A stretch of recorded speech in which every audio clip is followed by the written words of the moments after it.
സന്തോഷമായിരുന്നു ഈ ക്ഷണം, പ്രസംഗിക്കാനുള്ള ക്ഷണം. അൽഹംദുലില്ലാഹ്, ആദ്യമായി ഇങ്ങനെയുള്ള ഒരു ആദരം, മരണാനന്തര ബഹുമതി ഞങ്ങളുടെ പ്രിയപ്പെട്ട പിതാവിന് നൽകിയ മഹല്ല് കമ്മിറ്റിക്ക് ഞങ്ങളുടെ സ്നേഹവും നന്ദിയും കടപ്പാടും ഈ അവസരത്തിൽ രേഖപ്പെടുത്താൻ ഈ അവസരം ഞാൻ ഉപയോഗപ്പെടുത്തുന്നു. ഞങ്ങൾ വാപ്പാനെ സംബന്ധിച്ചിടത്തോളം അക്കാലത്തുണ്ടായിരുന്നത് പോലെ തന്നെ, എല്ലാവരും അനുഭവിച്ചതുപോലെ തന്നെ പട്ടിണിയും പരിവട്ടവുമായി ജീവിക്കുന്ന ഒരാളായിരുന്നു. അതായത് ധാരണയൊന്നും അതിലില്ല. അദ്ദേഹത്തിന്റെ പിതാവിന്റെ പേര് കുഞ്ഞിമ്മ എന്നാണ്. അസന്റെ പിതാവ്, വല്യാപ്പാന്റെ പിതാവിന്റെ പേര് കുഞ്ഞിമ്മ എന്നാണ്. ആ പേര് നേരെടുത്തിട്ടതാണ് എന്ന് പറയുന്നു. ബാപ്പ ചോദിച്ചു, ഈ പേരിട്ട ഒരാളോട്, എൻ്റെ ഓർമ്മ ശരിയാണെങ്കിൽ മൂസാ മല്ലാക്ക, മുടിക്കോടുണ്ടായിരുന്ന മൂസാ മല്ലാക്ക ഓത്തുപള്ളി നടത്തിയിരുന്നു. ആ ഓത്തുപള്ളിയിലാണ് ആദ്യത്തെ ഓത്തുപള്ളി അധ്യയനം, അദ്ദേഹത്തിന്റെ ആദ്യത്തെ പഠനം നടത്തുന്നത് മുടിക്കോട് ഓത്തുപള്ളിയിലാണ്.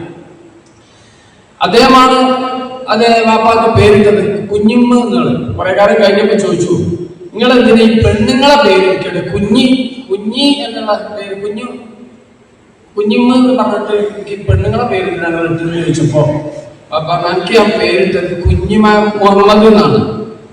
നിങ്ങൾ എന്റെ ബാക്കിയുള്ളവരൊക്കെ പല കുഞ്ഞിമ്മ നാട്ടിൽ, പിന്നെ അതിങ്ങനെ പിൽക്കാലത്ത് കുഞ്ഞി എന്ന പേര് പറഞ്ഞതിന് ഇന്നെ പറഞ്ഞിട്ട് കാര്യമില്ല എന്ന് പിൽക്കാലത്ത് പറഞ്ഞു.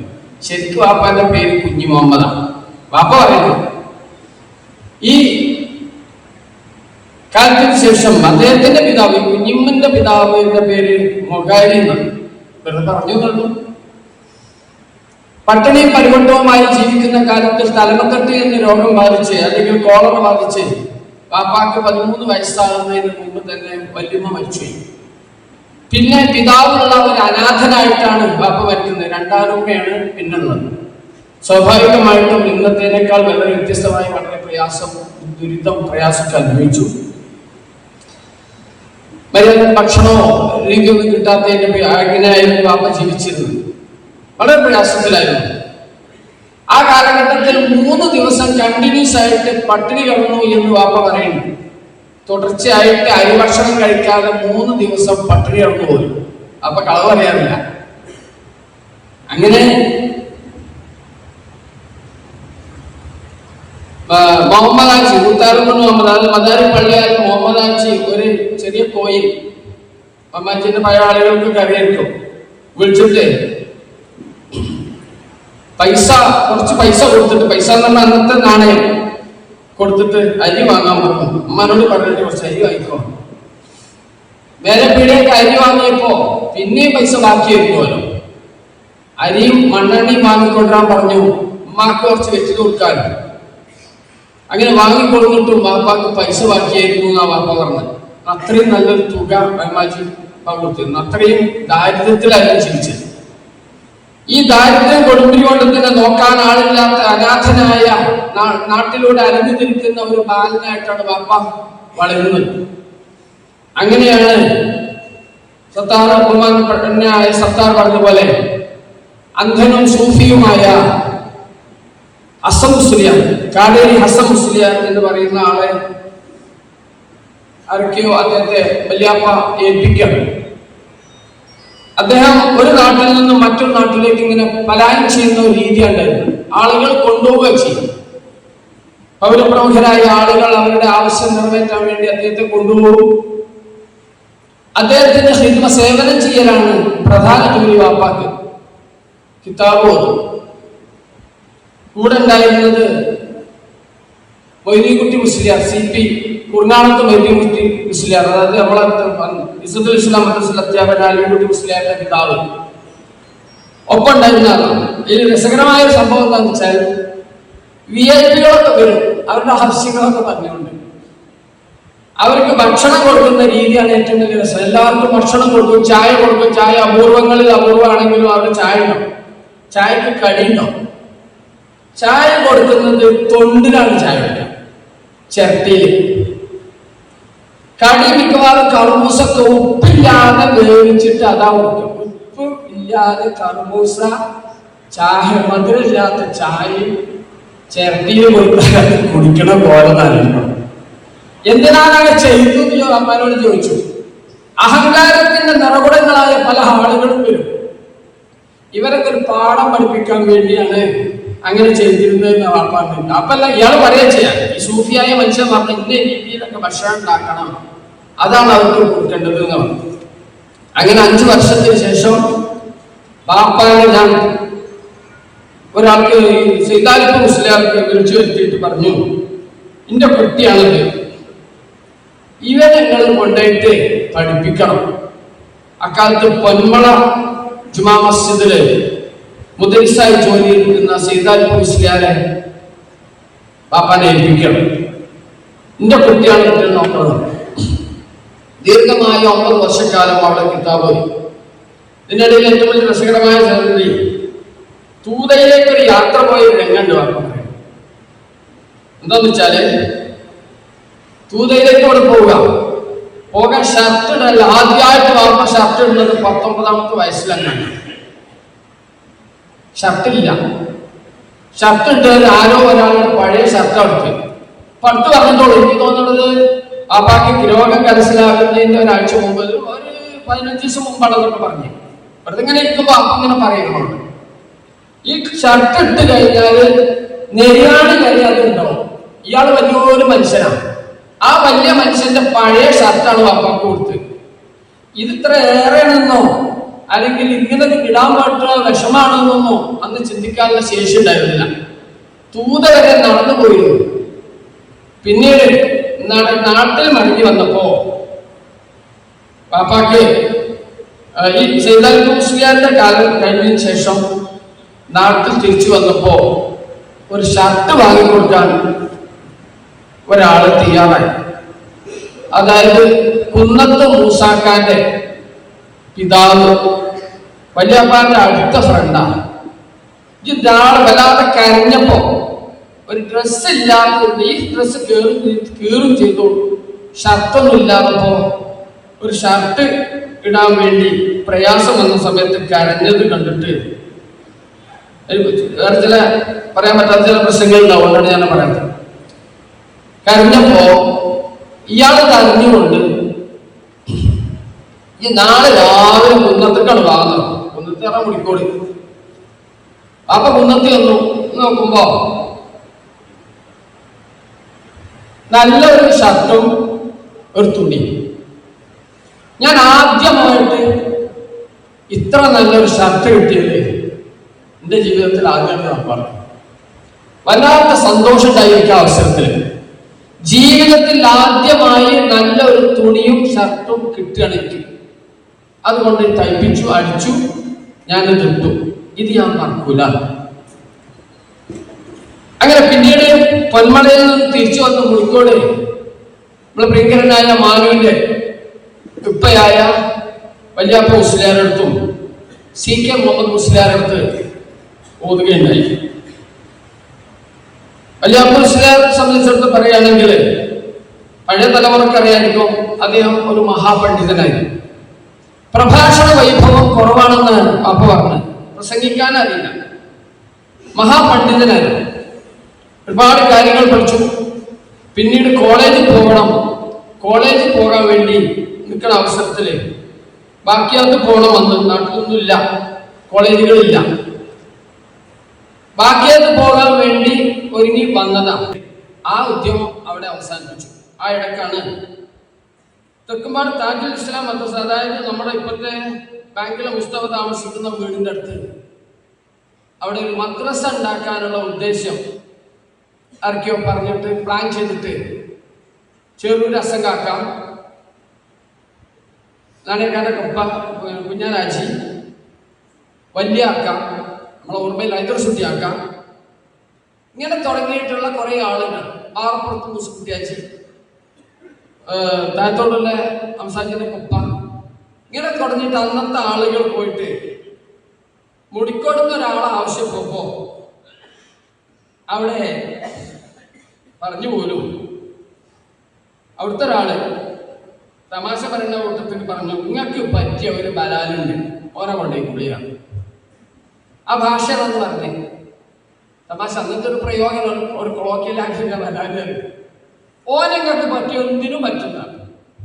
കൊണ്ടുപോയി പൈസ ഒക്കെ പറഞ്ഞാണ്. പൈസ എന്ന് പാപ്പ പറഞ്ഞില്ല, അവിടെ ചെന്നുകൊണ്ട് 15 റുപ്യ എങ്ങാനും കൊടുത്തു. പിന്നെ പിടിയേരിയോ ഇതൊക്കെ ഉണ്ടായിരുന്ന രീതിയിൽ അതിൻ്റെ ഇടയ്ക്കാണ് ജ്യേഷ്ഠൻ്റെ ഉമ്മാനെ കല്യാണം കഴിച്ചു.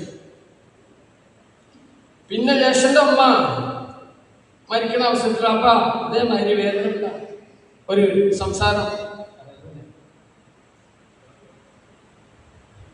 ജ്യേഷ്ഠൻ്റെ ഉമ്മ മദാരി പുതുവീട്ടിലെ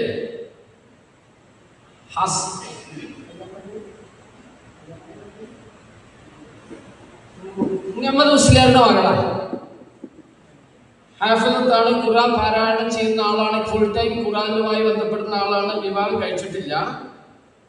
ആങ്ങളക്ക് വേണ്ടി ആങ്ങളെ ചെറിയ മകൻ ആങ്ങളുടെ ആ കുട്ടിക്ക് വേണ്ടി ജീവിതം ഒഴിഞ്ഞു വെച്ചത്. അപ്പൊ അങ്ങനെയാണ് ഇങ്ങനെ ഒരാളുണ്ട് പറഞ്ഞപ്പോ വാപ്പാക്കും ആളില്ല, ആരുമില്ല. അപ്പൊ ഈ സ്ത്രീയെ കല്യാണം കഴിക്കാൻ നാട്ടുകാരക്കാരെ പറഞ്ഞിട്ട് ഞാൻ കല്യാണം കഴിച്ചു. അവിടെ നിൽക്കുകയാണ്. അതിനുശേഷം രോഗിയായിട്ടുണ്ട്. അവർ തമ്മിലുള്ള ശരിക്കുള്ള കുടുംബ ജീവിതം എന്ന് പറഞ്ഞു കഴിഞ്ഞാൽ ഒരു 1.5 വർഷമുള്ളൂ. അതിൻ്റെ ഇടയിൽ ഒരു കുട്ടി ഉണ്ടായി. വാപ്പ രോഗബാധിതയായി, വളരെ മൂർച്ഛിച്ചു, അവശയായി. മദ്രസയിൽ പഠിപ്പിക്കണം, ഇവരെ ചികിത്സിക്കും വേണം. മഞ്ചേരിക്ക് പോയിട്ട് മരുന്ന് കൊണ്ടുവരണം. ഒന്നുകിൽ നെല്ലിക്കുത്ത് കടന്നിട്ട് ബസ് കയറണം, അല്ലെങ്കിൽ നമ്മളുടെ ഇവിടെ ഇതിലാണ് നടന്നു പോയിട്ട് വെട്ടേക്കോട് വഴി മരുന്നുണ്ട്. 5 കൊല്ലക്കാലം കിടന്ന കടപ്പിൽ വാപ്പ നോക്കി. ആരാരും ആണുമായിട്ട് പെണ്ണായിട്ടും തുണയില്ല.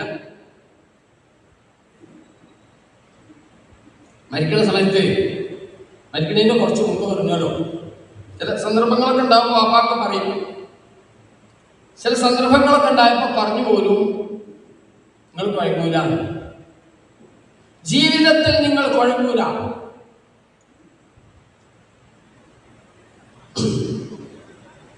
വാപ്പ പറഞ്ഞു. അതിനുശേഷം ഞാൻ കുഴങ്ങിയിട്ടില്ല, തളർന്നിട്ടില്ല. ഇതിന് ശേഷം നമ്മുടെ അമ്മാനെ കല്യാണം കഴിക്കണം. കല്യാണം കഴിക്കുന്നതിൻ്റെ ഇടയിൽ ഒരുപാട് ആളുകൾ കല്യാണം ആലോചിച്ചു. നാട്ടിൽ ഈ ശ്വാസമുട്ടിന്റെ അസുഖം വാപ്പാക്കല്ലാണ്ട് അതുള്ളതാണ്. ഇടയ്ക്ക് ആസ്മ വരും. അപ്പോ ആളുകൾ കല്യാണം പഠിക്കണമെന്നും ഉണ്ടാവുമല്ലോ. ഇയാള് 365 ദിവസം കഷായക്കല, അത് കഷായമുള്ള മരുന്ന്, കഷായക്കല അടുപ്പത്തുനിന്ന് മാറ്റണം അല്ല എന്ന് പറയും. അതുകൊണ്ട് പെണ്ണ് കൊടുത്തു കഴിഞ്ഞാൽ ആ പെണ്ണ് കൊടുക്കുന്നുള്ള രീതിയിലാണ് കല്യാണം മുടക്കുന്ന അന്ന്. പിന്നീടാണ് നമ്മളെ ഉമ്മാനെ കല്യാണം കഴിക്കുന്നത്. അങ്ങനെ അൽഹംദുലില്ലാ ആ രീതിയിൽ എങ്ങനെ വന്നു.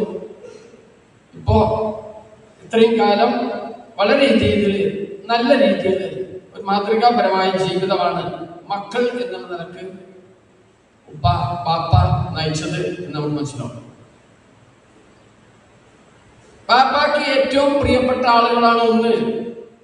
ഇപ്പൊ ഞങ്ങളിപ്പോ സംസാരിച്ചോളൂ നമ്മളെ KP സാഹിബിനോട്.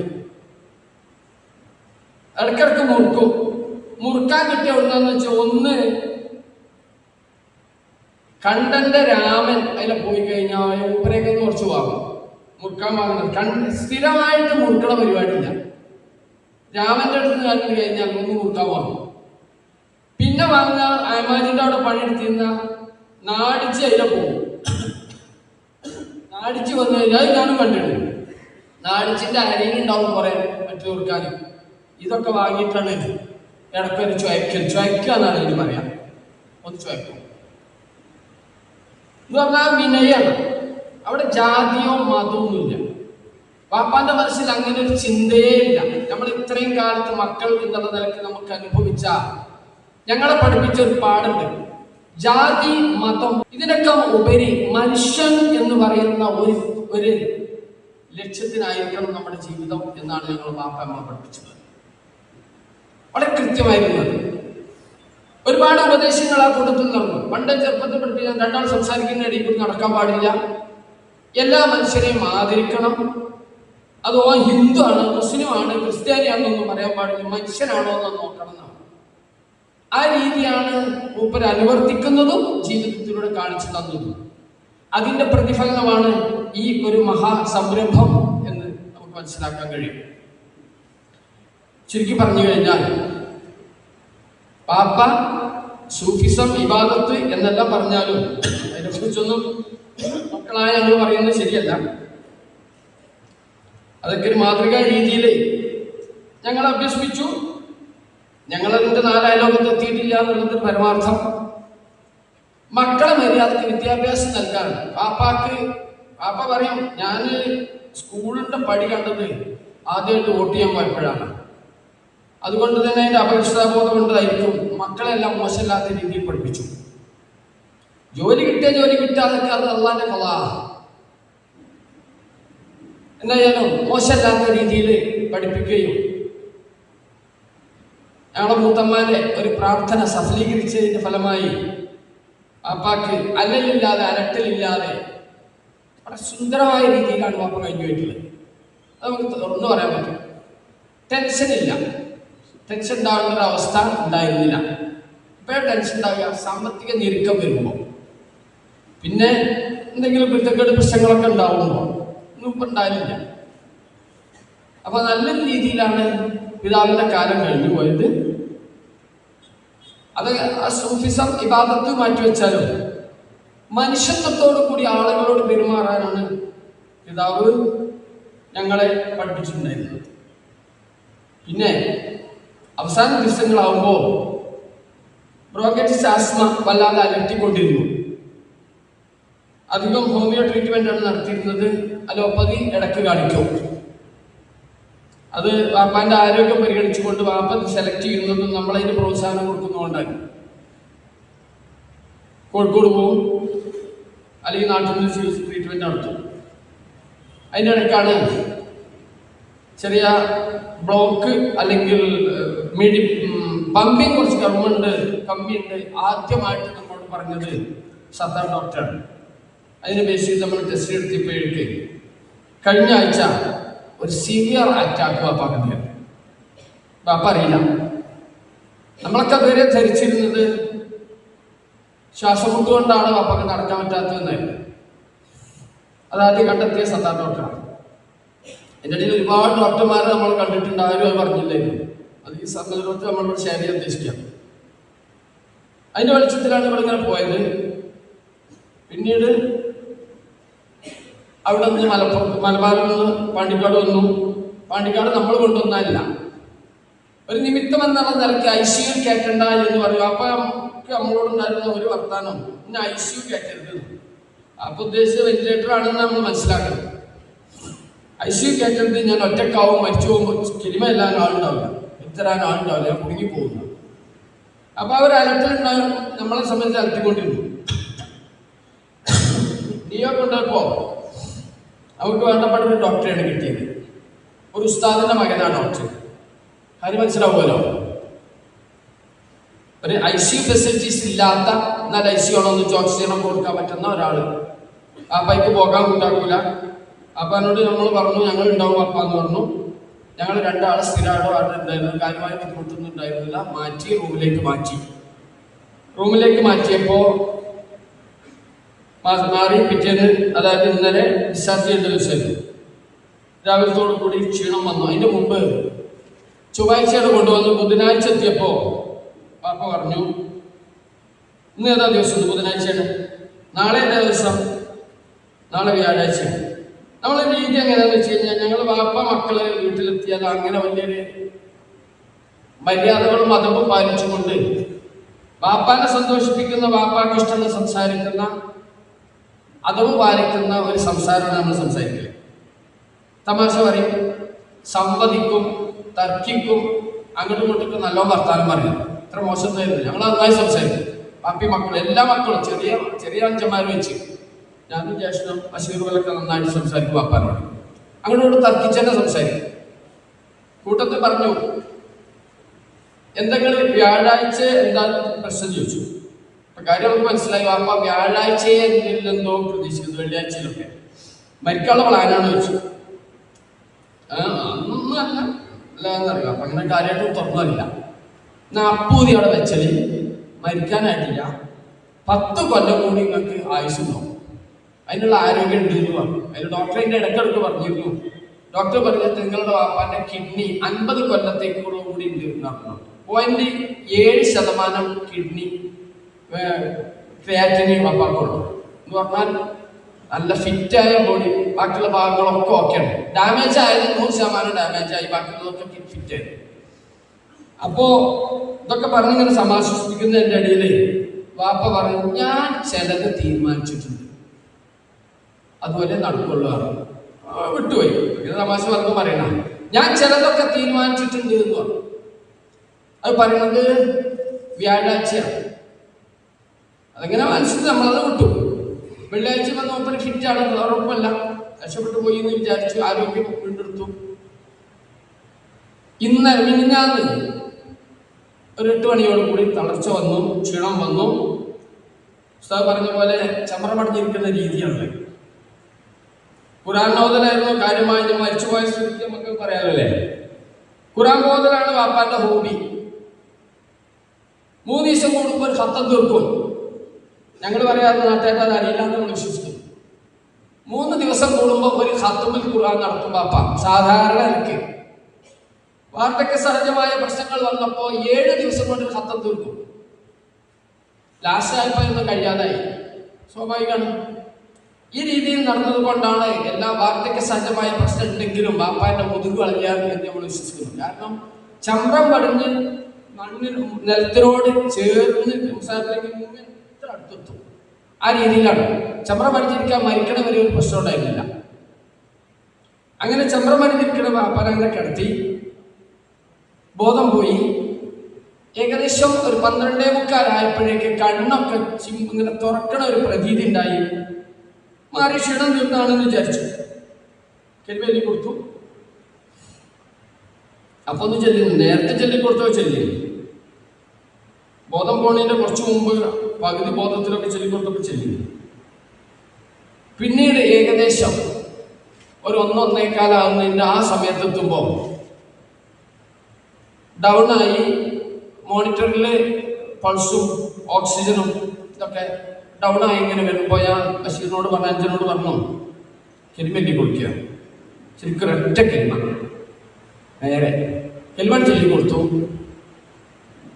അത് ശരിക്കും ചൊല്ലി, തുറന്നും ചൊല്ലി, ബോധത്തോടു കൂടി, അണിയിക്കണില്ല, ബോധത്തോടു കൂടി നാവും ചുണ്ടൊക്കെ അനക്കിയിട്ടും ചൊല്ലി. 1 മിനിറ്റിന്റെ ഉള്ളിൽ ഒരു ശ്വാസം വന്നു, അവസാനിച്ചു. എന്തായാലും അൽഹംദുലില്ലാഹ് നല്ലൊരു പര്യവസാനം എന്ന് നമ്മൾ വിശ്വസിക്കുന്നു.